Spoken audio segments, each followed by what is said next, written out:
할렐루야. 하나님께서 이 시간 크신 은혜와 사랑을 우리 모두에게 베풀어 주실 줄 믿습니다. 아서 고든이라는 아주 유명한 기독교 저술가가 있습니다. 그런데 그가 한때 심한 우울증을 앓았다고 그럽니다. 우울증 증세가 너무 심해서 죽고 싶은 마음이 자꾸 들었던 거죠. 삶의 의욕을 다 잃어버렸습니다. 왜 살아야 하는지 삶의 의미를 찾을 수가 없었던 거죠.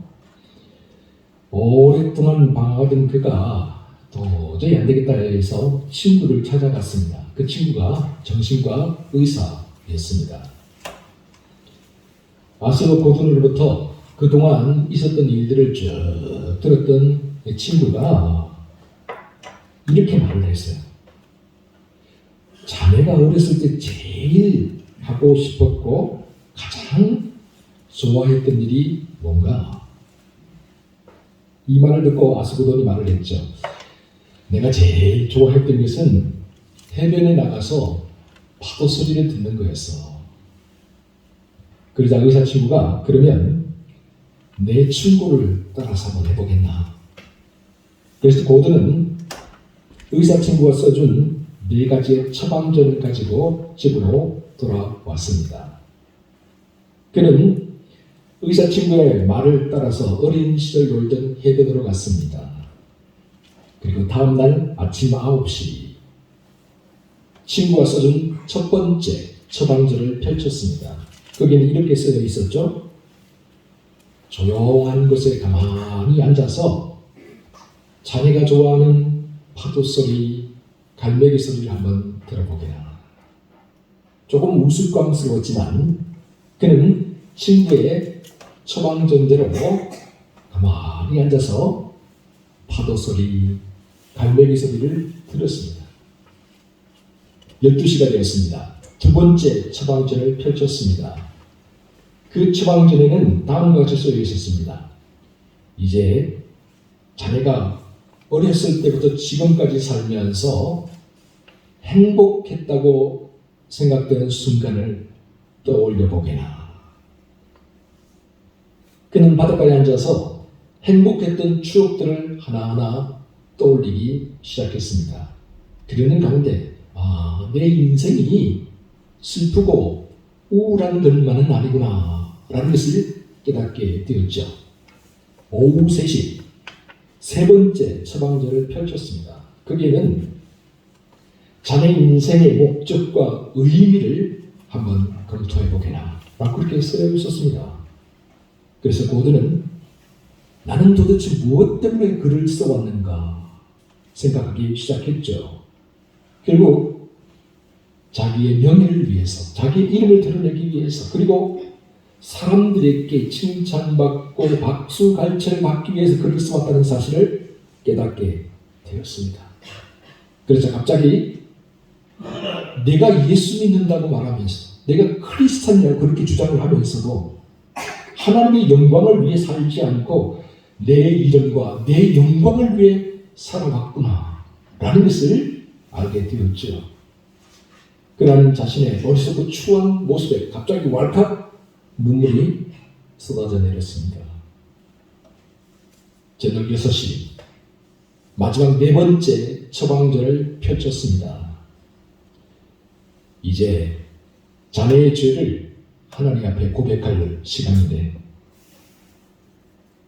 자네가 고백할 죄들을 모래사장에 한번 써보게나 이렇게 적혀 있었습니다. 고든은 친구의 처방전대로 모래사장에 자기가 이제까지 지어왔던 죄들, 자기 마음속에 숨겨왔던 죄들을 하나하나 적어나가기 시작했습니다. 근데 고든이 죄의 목록을 다 적었을 때 민물이 크게 밀려오더니 모래사장을 덮쳤습니다. 그리고 고든이 쓴 모든 죄악의 목록들이 싹 지워지게 되었습니다. 그 순간 고든은 파도가 모래사장에 쓴 모든 죄를 깨끗이 다 씻어갔듯이 예수 그리스도의 보혈로 자기의 모든 죄가 깨끗이 씻겨져 버렸다는 사실을 깨닫게 되었습니다. 그러자 갑자기 사죄의 감격과 구원의 기쁨이 물밀듯이 밀려오기 시작했습니다.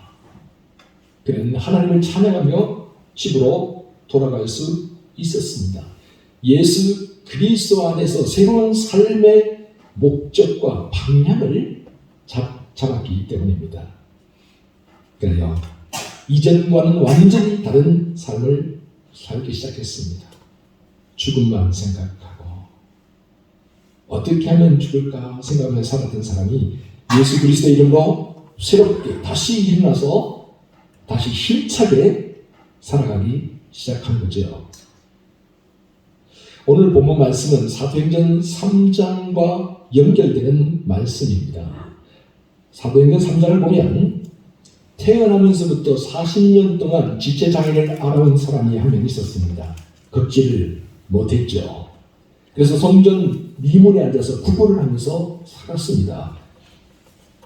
이런 지체장애를 베드로와 요한이 기도를 하러 성전에 올라가다가 주목하여 보았습니다.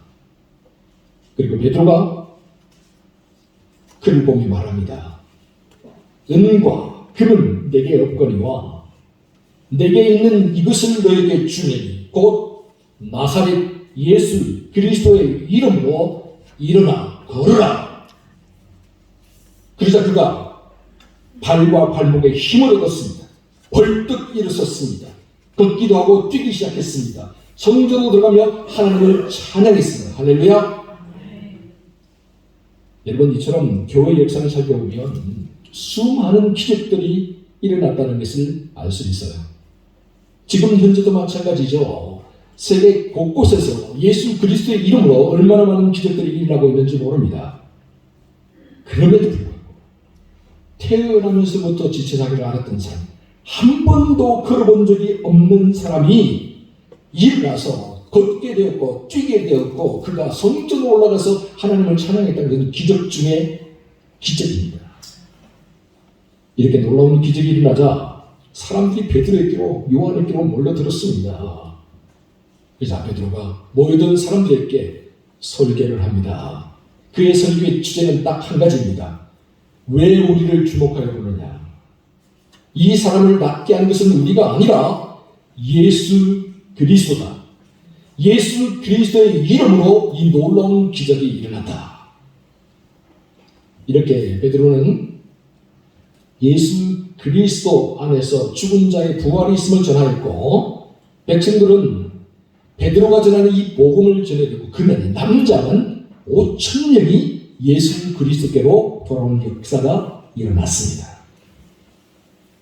그런데 베드로와 요한이 이런 말을 하는 것을 사람들이 다 즐겨 들었느냐, 다 반겨 맞았느냐, 그렇지 않아요. 오히려 이들도 싫어하고 반감을 가지는 사람들이 있었습니다. 그들은 당시 유대교 지도자들이었죠. 그들은 예수 안에 죽은 부활이 있다고 백성을 가르치는 것을 싫어해서 베드로와 요한을 잡아다가 투옥시켰죠. 그리고 사내들인 공회를 열었습니다. 여러분, 사내들인 공회가 어떤 곳입니까? 그것은 참으로 무섭고 두려운 곳입니다. 혹시 여기 앉아 계신 분들 법정에서 보신 적이 있는지 모르겠는데요. 하급 법정에서도 사람들이 손발이 떨린다고 그러잖아요. 이 사내들인 공회는 오늘날로 말하면 대법원과 같은 곳이에요. 사람의 생사를 주관할 수 있는 곳이에요.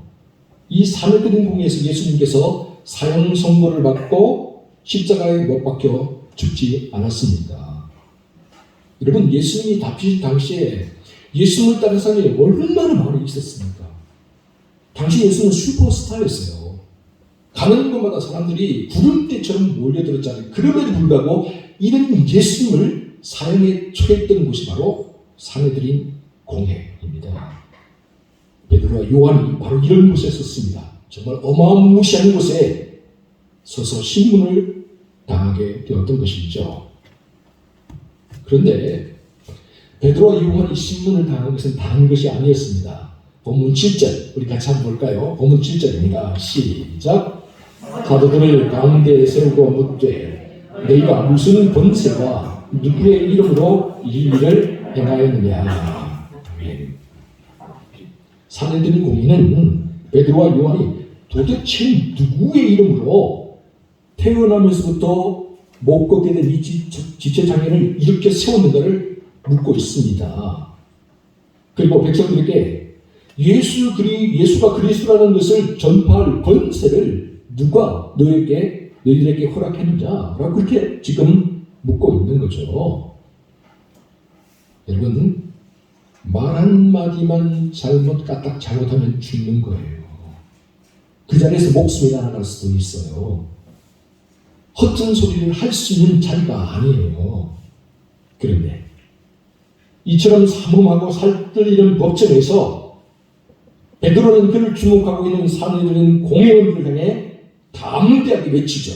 본문 10절 우리 같이 한번 읽어보겠습니다. 10절입니다. 시작. 너희와 모든 이스라엘 백성들은 알라. 너희가 십자가에 못 박고 하나님이 죽은 자 가운데서 살리신 나사렛 예수 그리스도의 이름으로 이 사람이 건강하게 되어 너희 앞에 섰느니라. 아멘. 베드로와 요한의 고백은 정말 단순하고 진실했습니다. 만일 이 사람이 어떻게 구원을 받았느냐고 우리에게 묻는다면 우리가 밝히 말하노니 나사렛 예수 그리스도의 이름으로 이 사람이 건강하게 되어 너희 앞에 서 있느니라. 예수 그리스도의 이름으로 이 모든 일이 일어났다. 그러면서 그들은 결론적으로 또 다음과 같이 이야기하고 있죠. 우리 기독교에서 가장 중요한 말씀 중에 하나입니다. 사도행전 4장 12절 말씀 같이 한번 읽어보겠습니다. 시작.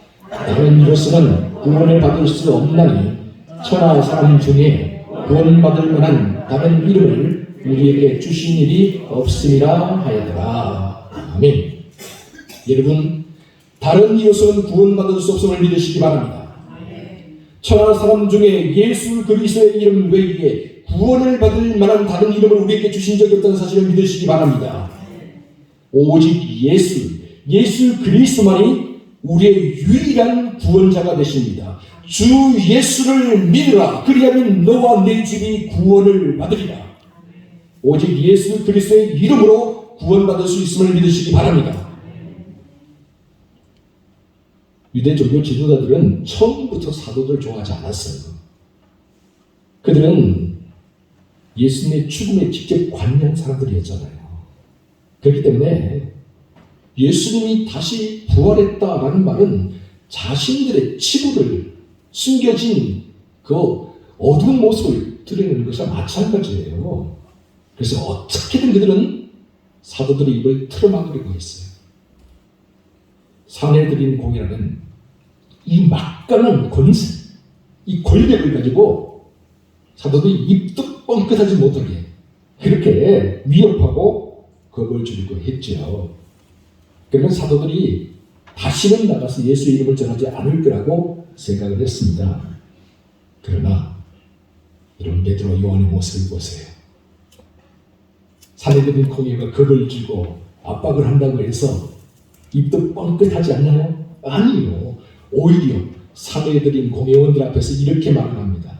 오늘 우리가 읽진 않았지만 좀 내려오면 19절 20절 말씀인데 제가 한번 읽어보겠습니다. 19절 20절 베드로와 요한이 대답하여 이르되 하나님 앞에서 너희의 말을 듣는 것이 하나님의 말씀을 듣는 것보다 옳은가 판단하라. 우리는 보고 들은 것을 말하지 아니할 수 없노라 하니. 사도들은 지금 자기들을 신문하고 있는 사내들인 공회원들 앞에서 심지어 자기들의 스승이신 예수 그리스도를 사형에 처한 그 사내들인 공회원들 앞에서 담대하게 선포합니다. 예수님만이 하나님이 보내신 메시아이고 그리스도다. 그 두려워하지 않았어요. 자신의 생명조차도 조금 더 악한 것을 여기지 않았어요. 왜 그랬습니까? 사도들은 사람을 본 것이 아니라 하나님을 보았기 때문에 그들은 세상 속에서 뭔가 나에게 이득이 되는 것, 뭔가 나에게 유익이 되는 것 추구하는 게 아니라 참 믿음으로 사는 것이 어떤 삶인가를 고민했기 때문에 그래서 그들은 삶의 의미를 예수 그리스도 안에서 발견했어요. 그래서 그들은 자신들이 보고 들은 것을 말하지 않을 수 없었고 실제로 행동으로 보여주지 않을 수 없었던 거죠. 이처럼 사도들은 예수 그리스도의 부활과 오순절 성령 강림 사건을 경험하면서 완전히 다른 사람들이 되어 있었습니다. 빅터 프랭클이라는 아주 유명한 세계적인 심리학자가 있습니다. 그 유대인이었는데요. 제2차 세계대전 때 독일 나치에 의해 잡혀서 아우슈비츠 죽음의 수용소에 수감이 되었습니다. 수용소에 수감된 그는 사람들을 유심히 관찰을 했어요. 여러분, 수용소에서 어떤 사람들이 오래 살아남을까요? 보통 사람들은 청년들, 건강한 사람들, 그들을 보기에 멀쩡한 사람들이 오래 살아남을 거라고 생각하죠. 근데 어찌된 일인지 수용소에서 그런 사람들은 일찍 죽어요. 겉으로 볼 때 조금 약해 보이는 사람들, 조금 골골하는 것 같은 사람들이 더 오래 살더라는 거죠. 그렇다면 왜 그런 것일까? 그 이유가 무엇일까요? 빅터 프랭클이 이게 궁금했습니다. 그 죽음의 수용소에서 왜 이런 일이 벌어지고 있는가? 이 현상을 연구하기 시작했어요. 그러면서 사람의 삶을 지탱하고 유지하고 이끌어가는 것은 삶의 의미다 라는 것을 발견하게 되었어요. 그러니까 삶의 의미가 없는 사람들은 아무리 육체적으로 건강하고 아무리 나이가 어리더라도 금방 시들어버린다. 그런데 삶의 의미가 분명한 사람들은, 목적이 분명한 사람들은 아무리 어렵고 힘든 와중에도 끝까지 살아남더라고요. 여러분, 지금 당장 형편이 어려운가 그렇지 않은가가 문제가 아니에요. 지금 내가 성공하고 있는가, 내가 실패했는가, 그게 문제가 아니라는 거예요. 삶의 의미는 내가 누구인지를 알고 자신의 삶이 가치 있고 소중하다는 것을 깨닫는 그때부터 시작이 되는 거예요. 그래서 빅터 프랭클은 자기 자신이 무너지려고 할 때마다 삶의 의미를 발견하려고 노력했다고 그래요. 그는 스스로가 가치 있고 의미 있는 사람이라는 사실을, 하나님 안에서 자신이 소중한 존재라는 사실을 날마다 되새겼던 것이죠. 자기를 향한 하나님의 목적이 있고 그 목적을 이루기까지는 내가 죽을 수 없다라고 그렇게 매일매일 다짐했던 거죠. 그에게는 그 참혹하고 잔인한 세월들을 무사히 다 이겨낼 수가 있었습니다. 사랑하는 여러분, 우리가 참으로 보람있고 가치 있는 인생을 살기 위해서는 우리의 삶의 목적과 의미가 무엇인지를 발견해야 합니다. 의미가 바로 서지 않으면 한순간에 우리의 삶이 무너져 내릴 수 있어요. 또는 의미 없는 인생은 한 번 무너지면 두 번 다시 일어서기가 쉽지 않아요. 그러나 우리 인생이 예수 그리스도로 말미암아 의미가 바로 서게 되면 그 어떤 환경과 조건에서도 살아남을 수 있습니다. 다시 일어설 수 있습니다. 담대함과 용기를 가지고 다시 시작할 수 있습니다. 이 세상 그 무엇도 두려워하지 않을 수 있습니다. 사랑하는 여러분, 오늘 이 자리에 모인 우리 모두가 예수 그리스도 안에서 삶의 의미와 목적을 새롭게 하시기 바랍니다. 이 세상에서 좀 더 많은 것을 가지고 누리기 위해서가 아니라 좀 더 높아지고 좀 더 많은 명성과 권력을 누리기 위해서가 아니라 참 우리 예수 그리스도 안에서 주님이 원하시는 바를 따라서 보람 있고 가치 있는 삶을 살기 위해서 주님의 뜻과 계획, 우리를 향하신 주님의 목적을 이루기 위해서 살아갈 수 있는 저와 여러분 모두가 되시기 바랍니다. 그러면 주님께서 우리의 인생을 붙잡아 주시고 우리의 발걸음을 인도해 주실 것입니다. 주님이 친히 우리와 동행해 주시고 우리의 가는 길을 보호해 주실 것입니다. 이 사실을 굳게 믿고 오늘도 주님과 함께 한 걸음 한 걸음 걸어 나가는 저와 여러분 모두가 되시기를 주의 이름으로 축원합니다. 기도하겠습니다. 주님, 우리를 향하신 주님의 목적이 무엇입니까? 왜 우리를 이 땅에 보내주셨고 예수를 믿게 하셨습니까?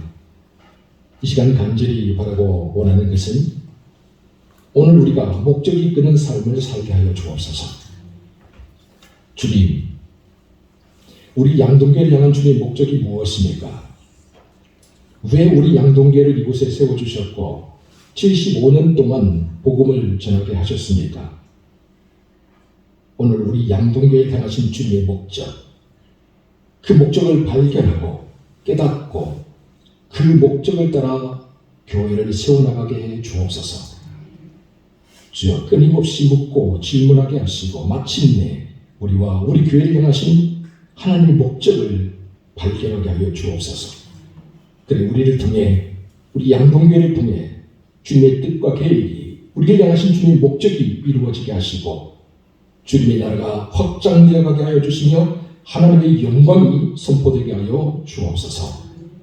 이 모든 말씀을 우리 구주 예수 그리스도의 이름으로 기도하옵나이다. 아멘.